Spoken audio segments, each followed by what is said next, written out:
फिर दोस्तों, अगर आप अपना घर खरीदना चाहते हैं या आपके पास ऑलरेडी ज़मीन है तो उसके ऊपर घर तामीर करना चाहते हैं, या आप ऑलरेडी अगर आपके पास घर है और आप उसको जो है वो डबल स्टोरी बनाना चाहते हैं, तो आज की इस वीडियो में बात करने वाले हैं कि आप किस तरह से इन सब के लिए जो है वो कर्जा ले सकते हैं और उसको 25 साल की आसान अक़सात के ऊपर वापस कर सकते हैं। तो आज की इस वीडियो में सारी डिटेल डिस्कस करेंगे। वीडियो को पूरा देखिएगा ताकि आपको सारी चीज़ें क्लियर समझ आ जाएं। तो दोस्तों चलते हैं हम कंप्यूटर स्क्रीन पे, वहाँ चल के देखते हैं कि कौन सा बैंक है, किस तरह से अप्लाई होगा, कौन कौन से लोग हैं। तो ये सारी की सारी डिटेल हम कंप्यूटर की स्क्रीन पे डिस्कस करते हैं। तो चलते हैं कंप्यूटर की स्क्रीन पे। कंप्यूटर की स्क्रीन चलने से पहले अगर आपने अभी तक हमारा चैनल सब्सक्राइब नहीं किया तो चैनल सब्सक्राइब कर लीजिए, साथ बेल का आइकन होगा उसे लाजमी दबाइएगा ताकि मेरी हर आने वाली वीडियो का नोटिफिकेशन आपको मिलता रहे। तो दोस्तों चलते हैं हम कंप्यूटर की स्क्रीन पे। दोस्तों हम कंप्यूटर की स्क्रीन पे आ चुके हैं। ये जो बैंक है हबीब मेट्रो बैंक, जो कि आपको फैसिलिटी प्रोवाइड करता है कि आप जो है वो इनसे आसान अक़सात के ऊपर अपना घर जो है वो ले सकते हैं।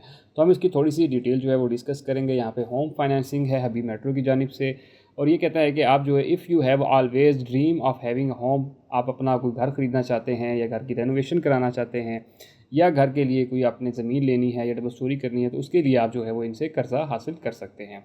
अब प्रोडक्ट ऑफरिंग में क्या चीज़ें हैं वो हम सारी थोड़ी डिटेल से देख लेते हैं कि आप जो है वो घर को ख़रीद सकते हैं। होम परचेजिंग है, this type of facility allows you for the purchase of the constructed property, कि आप बना बनाया घर जो है वो लेना चाहते हैं तो आप तब भी जो है वो भी मेट्रो से ले सकते हैं। इसी तरह जो है वो आप होम बिल्डिंग और प्लॉट कंस्ट्रक्शन करना चाहते हैं, अगर आप जो है वो मतलब आपके पास जो है प्लॉट और कंस्ट्रक्शन करना चाहते हैं तो उसके लिए भी जो है वो आप हबीब मेट्रो से जो है वो लोन ले सकते हैं। और इसी तरह जो है होम की रेनोवेशन करना चाहते हैं, मिसाल के तौर पर आप कहते हैं कि आपका जो है वो ऑलरेडी ज़मीन ली हुई है या आप डबल स्टोरी करना चाह रहे हैं, तो देन आप उसके लिए भी जो है कर्जा ले सकते हैं। और इसकी जो चौथी प्रोडक्ट ऑफरिंग है उसमें ये है कि आप जो है बैलेंस ट्रांसफ़र फैसिलिटी भी इसके अंदर अवेलेबल है, कि आपने अगर किसी और बैंक से जो है वो लोन लिया हुआ है, आप उसकी जो है मिसाल के तौर पर कोई मसला आ गया उसमें, तो आप इस बैंक से लेके उस बैंक को सारी की सारी रकम दे सकते हैं और फिर आसान अक़सात के ऊपर हबीब मेट्रो को वापस कर सकते हैं। अब बात कर लेते हैं सबसे इंपॉर्टेंट चीज़ के कौन कौन से लोग जो हैं वो इसके लिए अहल हैं। तो यहाँ पे इन्होंने चीज़ क्लियर बता दी है कि मिनिमम एज ऑफ बारवर जो है वो आपकी 27 साल होनी चाहिए, मतलब कम से कम आपकी जो एज है वो 27 साल होनी चाहिए। 27 साल से ऊपर जो है वो आपकी ज़्यादा से ज़्यादा जो एज है वो 60 साल सैलरीड वालों के लिए होनी चाहिए, और इसी तरह 65 साल जो है वो कारोबारी हजरात के लिए ज़्यादा से ज़्यादा उम्र जो है वो होनी चाहिए। अब बात कर लेते हैं मिनिमम सैलरी। तो यहाँ पे इन्होंने सैलरी बिल्कुल सही बताई है, क्योंकि ये जो है वो आपको लोन देते हैं। बाकी बैंकों में आपको 40-50 हज़ार बताते हैं, लेकिन जब बैंक जाते हैं तो देन वो कहते हैं कि जी नहीं, आपकी सैलरी थोड़ी है, ये है वो है। तो इसकी सैलरी यहाँ पे आपकी कम से कम, अगर परमानेंट एम्प्लॉय हैं तो आपकी कम से कम 1 लाख रुपये होनी चाहिए। इसी तरह जो अगर आप कॉन्ट्रैक्ट बेस के ऊपर हैं तो आपकी कम से कम सैलरी जो है वो 1,25,000 होनी चाहिए। और इसी तरह एवरेज जो बैलेंस आपका वो जो होना चाहिए वो 1.5 लाख के करीब जो है वो होना चाहिए कारोबारी हजरात के लिए, ठीक है। तो यहाँ पे ये टोटल चीज़ें जो हैं वो आप देख सकते हैं कि आपकी मिनिमम जो इनकम है या सैलरी है वो तकरीबन इतनी होनी चाहिए। कारोबारी हजरात के लिए 1.5 लाख रुपये, और इसी तरह परमानेंट के लिए 1 लाख रुपये, और जो कॉन्ट्रैक्ट बेस के ऊपर हैं जिसे प्राइवेट हम कहते हैं उनकी जो है वो 1,25,000 तनख्वाह जो है वो होनी चाहिए, तब वो इसके लिए अप्लाई कर सकते हैं। उसके बाद लोन टेन्योर है। लोन टेन्योर आप जो है वो कितने ज़्यादा से ज़्यादा अरसे में वापस कर सकते हैं, तो आप 1 साल से लेकर 25 साल के आसान अक़सात के ऊपर ही वापस कर सकते हैं।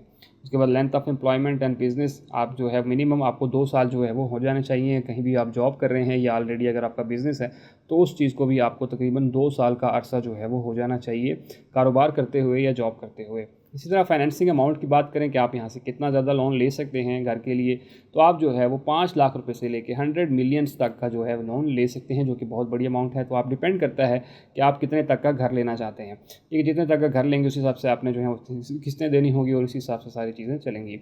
अब हम बात कर लेते हैं की फ़ीचर्स की बात करें तो यहाँ पे easy home loan in Pakistan, easy home loan है। इनके जो लो मार्कअप रेट्स हैं, मतलब जो भी आप जितना भी आप कर्जा लेंगे उसके ऊपर जो मार्कअप लगेगा वो आपको जो है वो लो लगेगा। उसके बाद लो प्रोसेसिंग फ़ीस है, इनकी जो फ़ीस है वो कम से कम आपको देनी पड़ेगी। फ्लेक्सिबल इंस्टॉलमेंट प्लान्स हैं आपके पास, आप इनको जो है वो ऊपर नीचे कर सकते हैं मंथली बेसिस के ऊपर, क्वार्टरली या जो है 4 महीने बाद आप देना चाहते हैं, उस तरह से आप जो है इसमें कर सकते हैं। मिनिमम डॉक्यूमेंटेशन है। डॉक्यूमेंटेशन कौन कौन से चाहिए होंगे वो भी हम आगे जाके मज़ीद डिटेल जो है डिटेल से देखेंगे। उसके बाद जो financing 80% of your property value अच्छा है। इसमें एक चीज़ मैं आपको बताता चलूँ कि बहुत से लोग जो है वो सोच रहे होते हैं कि यहाँ पे अगर 100 मिलियन है तो 100 का 100 मिलियन भी जो है वो ले सकते हैं, तो ऐसा नहीं होता है।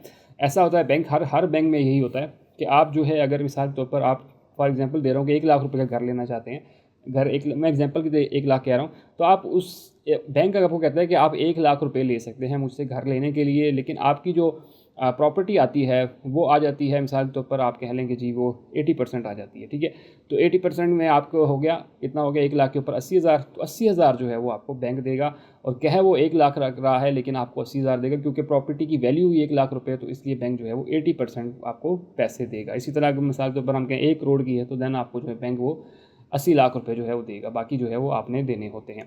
तो इस तरह से जो है बैंक काम कर रहे होते हैं। इसी तरह affordable and competitive monthly instalments है कि आप इजी और आसानी से जो भी इनकी इंस्टॉलमेंट है वो पे कर सकते हैं। वो भी हम कैलकुलेट करेंगे कि अगर आप कितने का लोन लें तो आपको जो है वो कितनी महीने की किस्त देनी पड़ेगी।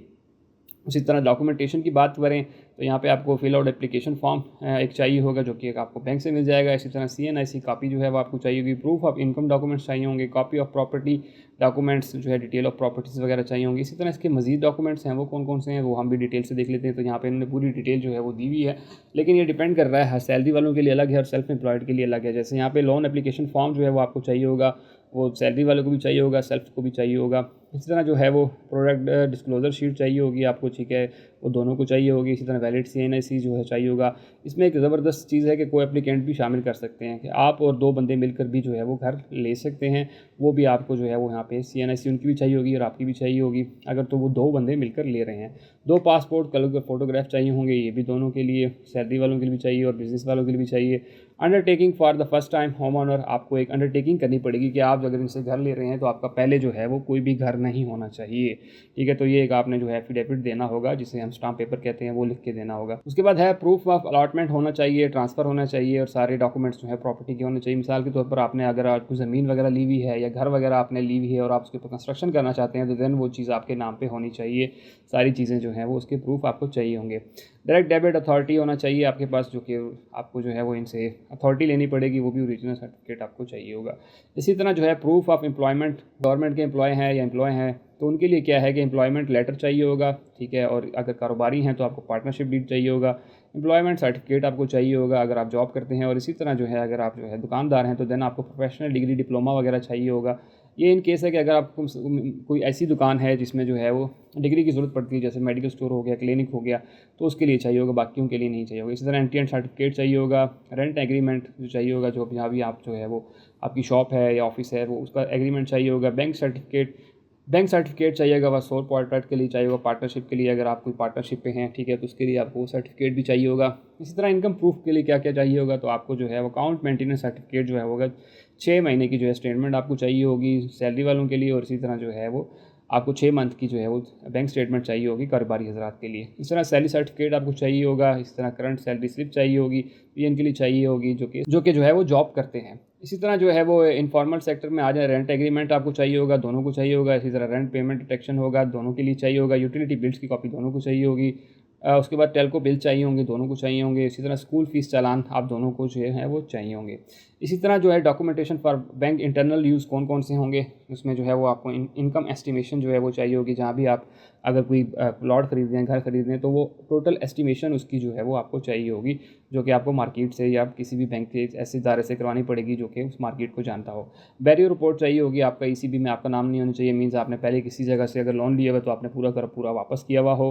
उसके बाद residence work place document verification जो है वो आपकी लाजमी चाहिए होगी। इसी तरह जो है वो वर्ल्ड चेक होगा, ठीक है, आपका ये सारा चीज़ें जो है वो चेक करने ये भी आपने करवाने। उसके बाद नारा वेरिसिस होंगे। उसके बाद प्रॉपर्टी अप्रेजल रिपोर्ट आपकी चाहिए होगी। पार्लिमानी लेग ओपिनियन चाहिए होगा। फाइनल लीगल ओपिनियन चाहिए होगा। प्रॉपर्टी इंश्योरेंस चाहिए होगी। और लाइफ इंश्योरेंस जो है वो ऑप्शनल है, जो कि आपको जो है वो अगर लेते हैं तो वो भी आपको चाहिए होगी। इसी तरह ये तो थे डॉक्यूमेंटेशन की बात हमने कर ली। अब हम बात कर लेते हैं FAQs की। उसके आखिर में हम जो है वो कैलकुलेट करेंगे कि आप कितने का कर्जा लेंगे, तो देन आपको जो है वो कितने पैसे हर महीने के देंगे। अब हम क्वेश्चन आंसर की बात कर लेते हैं। तो how can I finance home easily instalment in Pakistan. आप जो है एप्लीकेशन फॉर्म देंगे, 2 पासपोर्ट पर तस्वीरें देंगे, इसी तरह जो है वो एम्प्लॉयमेंट लेटर देंगे, और वो जो सारी चीज़ें आपको मैंने बताई हैं वो आपने देनी है, तो देन आप अप्लाई कर सकते हैं।